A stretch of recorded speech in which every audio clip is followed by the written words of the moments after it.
Baik, kita lanjutkan pembahasannya. Sekarang kita akan bahas bagaimana kalau aset itu sudah tidak digunakan.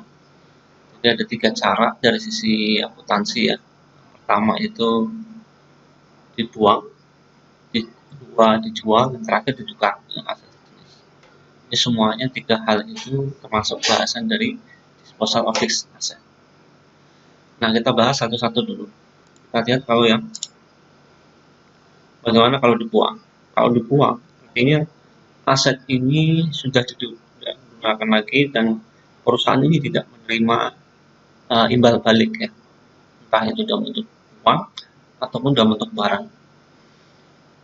Cuman yang jadi notes di sini adalah bahwa apabila suatu fixed asset itu masih digunakan, meskipun secara akumulasi penyusutannya itu sudah sebesar harga perolehan atau dalam arti lain sudah terdepresiasikan secara penuh.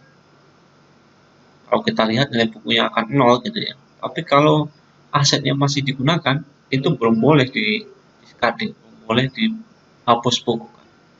Suatu fixed asset boleh dihapuskan kalau sudah tidak lagi digunakan dan tidak memiliki residual value. Kita lihat contohnya. Peralatan dengan harga perolehan 25.000 sudah habis disusutkan pada tanggal 31 Desember 2011. Cuman karena pada tanggal itu masih dipakai, equipment-nya belum dihapus dari laporan keuangan perusahaan. Perusahaan baru menghapus pada tanggal 14 Februari. Jadi ada sekitar 1 tahun. Pada 14 Februari, pada saat menghapus, perusahaan menghapus bukukan fixed asset beserta akumulasi depresiasi. Namanya dihapus, tentu dicatat nilainya ini sampai dengan 0 ya, disesuaikan nilainya sama dengan 0. Equipment sebelumnya kan dicatat di debit sebesar 25.000, berkurang ya sama periode tersebut. Nah, karena dihapus bukukan, dia dihapuskan, dikurangkan, berarti dikreditkan. Pasalnya apa? Pasalnya adalah akumulasi depresiasi yang telah full disusutkan penuh. Jadi dua akun ini akhirnya hilang dari catatan. Masih dalam penghapusan fixed asset, ini ada case kedua. Aset ini belum didepresiasikan secara penuh, tetapi sudah dibuang oleh perusahaan. Nah, kalau hal seperti ini, perusahaan tetap harus menghapus bukukan dari catatan. Cuma karena dia belum fully depreciated, perusahaan harus mengakui semacam loss, semacam kerugian. Karena seharusnya kan karena masih memiliki nilai buku, harusnya aset itu masih bisa digunakan gitu ya. Oke, kita lihat contohnya. Suatu peralatan dengan harga perolehan 6.000 untuk memudahkan tidak ada residual value dan disusunkan dengan straight line dengan rate 10%. Implisitnya kalau rate 10% straight line berarti masa manfaatnya yang diestimasikan adalah 10 tahun. Pada tanggal 31 Desember, perusahaan mencatat jurnal penyesuaian dan setelah dicatat jurnal penyesuaiannya, saldo akumulasi penyusutan memiliki 4.750. Sekitar 3 bulan kemudian, tepatnya 24 Maret, perusahaan memutuskan untuk menghapus bukukan fixed asset tersebut. Cuman, karena tadi perusahaan itu terakhir mencatat penyusutan 31 Desember, perusahaan harus memutakhirkan dulu nih akumulasi depresiasi sampai dengan tanggal terakhir. Terakhirnya 24 Maret. Karena sudah lewat dari 15 Maret, dihitung sudah 3 bulan. Jadi dianggap perusahaan sudah memakai 3 bulan ya, Januari, Februari, Maret. Penyusutannya pun dihitung 3 bulan. 3/12 dikalikan 10% kali 6.000. 150, karena seperempat dari 600 ya. Jadi sebelum menghapus bukukan, yang pertama adalah dimutakhirkan dulu. Jurnal pertama adalah memutakhirkan penyusutan sampai dengan tanggal penghapusan. Jadi dimutakhirkan dulu, dicatat penyusutannya. Baru setelah itu dihapus bukukan. Hapus bukukan, yang pertama equipment dihapus. Berapa? Ya sebesar 6.000. Sebesar debitnya sama sebenarnya, akumulasi depresiasi, cuman karena belum fully depreciated, yang dihapus hanya sebesar akumulasi depresiasi sampai dengan tanggal tersebut, yaitu 4750 ditambah 150, ketemu 4.000. Sisinya kemana? Sisinya masuk loss. Nilai bukunya dimasukkan sebagai kerugian. Itu yang menghapus kan fixed asset. Kita lanjut cara yang kedua. Cara yang kedua adalah kalau misalnya perusahaan menjual, ternyata di akhir masa manfaatnya fixed asset itu masih ada nilai bukunya masih bisa dijual gitu ya, masih laku. Nah, kalau hal seperti ini sebenarnya rumus dasarnya sama ya, jadi harus dimutakhirkan dulu sampai dengan tanggal dijual, kemudian baru jurnal tanda kutip penghapus bukuan dengan cara menjual. Karena ini sama-sama menghapus bukukan, sebenarnya jurnal utamanya sama ya, jadi ada tadi memutakhirkan penyesuaian dulu. Ini contoh ya, jurnal pertama adalah memutakhirkan akumulasi depresiasi, karena awalnya ya ini sudah disusutkan tapi 31 Desember periode sebelumnya. Perusahaan baru memutuskan untuk jual 12 Oktober, jadi ada sekitar 9 bulan. Ingat ini sebelum 15, jadi dianggap masih awal bulan, jadi pensusutannya dihitung cuma sampai akhir September, 9 bulan. 9 per 12 kali 10% kali 10.000, 700 dimutakhirkan. Baru setelah itu dijual. Pada saat dijual, yang hilang dari pencatatan perusahaan adalah tentunya equipment. Berarti equipmentnya dikreditkan. Akumulasi depresiasi juga hilang, berarti harus didebit. Sama kayak tadi, bedanya ada di sini cash-nya, cash yang diterima. Kita lihat, saldo akumulasi sebelumnya 7.000 ditambah penyusutan 750, berarti akumulasi depresiasinya 7.750. Kalau kita lihat cost-nya 10.000, berarti ada nilai buku selisihnya 10.000 dikali 750 ketemu 2.250. Nah, jurnal pendapatnya tergantung skenario yang ada. Harga jualnya gimana? Kalau harga jualnya lebih tinggi dibandingkan nilai buku, perusahaan akan mencatat keuntungan. Tapi sebaliknya, kalau uang yang diterima lebih rendah dari nilai buku, perusahaan mengakui kerugian. Kalau harga jualnya sama dengan nilai buku, ya udah impas gitu ya, tidak ada untung, tidak ada rugi. Kita lihat masing-masing skenario. Skenario pertama, kalau dijual pada nilai bukunya 2.250, nilai buku tadi, berarti tidak ada gain, tidak ada loss. Simple. Perusahaan pertama mencatat cash-nya diterima, berarti di debit cash 2.250. Kreditnya apa? Kreditnya tentu equipment-nya yang dihapus. Selisih debitnya apa? Akumulasi depresiasi sebesar saldo mutakhir terakhir 7.000 tambah 700. Skenario 2, kalau dijualnya di bawah nilai buku, cuman laku 1.000, padahal nilai bukunya 2.250. Rugi dong, karena nilai bukunya 2.250, tapi cuma dihargai 1.000. Berarti ada kerugian selisihnya 2.250 kurangi 1.250. Oke, yang jurnal yang mudah dulu kita data. Cash yang udah pasti kita nerima 1.000 hasil penjualan. Agreement dihapus 10.000. Akumulasi depresiasi sama 7.250. Selisihnya di mana? Selisihnya ada di debit. Berarti ya, karena loss tadi di debit ya 1.250. Skenario ketiga, kalau dijual di atas nilai buku, berarti ini katakan laku 2.800. Ada selisih 2.800 sama 2.250. 550 keuntungan perusahaan masuk. Kita lihat jurnalnya. Yang pertama sama sebenarnya dengan yang loss tadi. Cash-nya diterima 2.800 sepertinya itu. Kita hapus dulu akumulasi depresiasi 7.750. Di debitnya total 10.550. Kreditnya apa? Kredit yang pertama adalah menghapus equipment sebesar cost. Selisihnya masuk di kredit gain 5.500.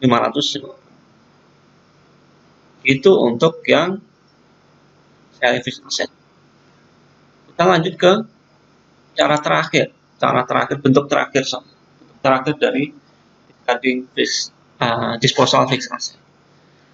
Cara yang terakhir ini adanya di appendix di buku Warren edisi 23 ya. Tapi tetap masuk RPS, jadi harus kita bahas. Bentuk ketiga adalah pertukaran dengan aset yang sejenis. Jadi aset lamanya, equipment lamanya ditukar dengan equipment yang baru dengan fungsi yang sama. Si yang jual, ini yang jual equipment lama, itu bisa mendapatkan trade and allowance atau semacam nilai tukar tambahnya berapa sih, dihargain berapa barang secondnya gitu ya.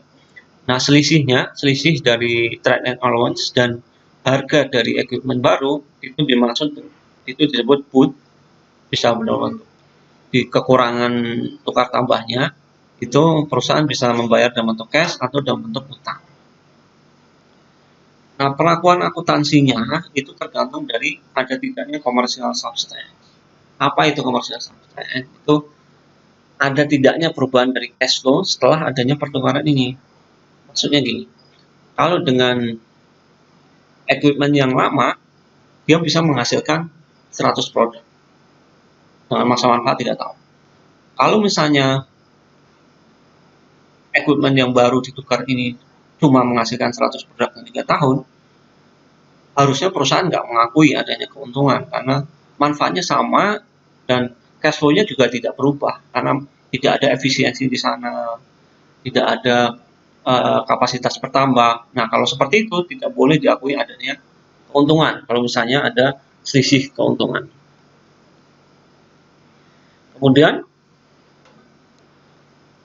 untung atau rugi diakui berdasarkan selisih antara nilai buku dengan harga pasar atau harga pembelian dari equipment yang baru.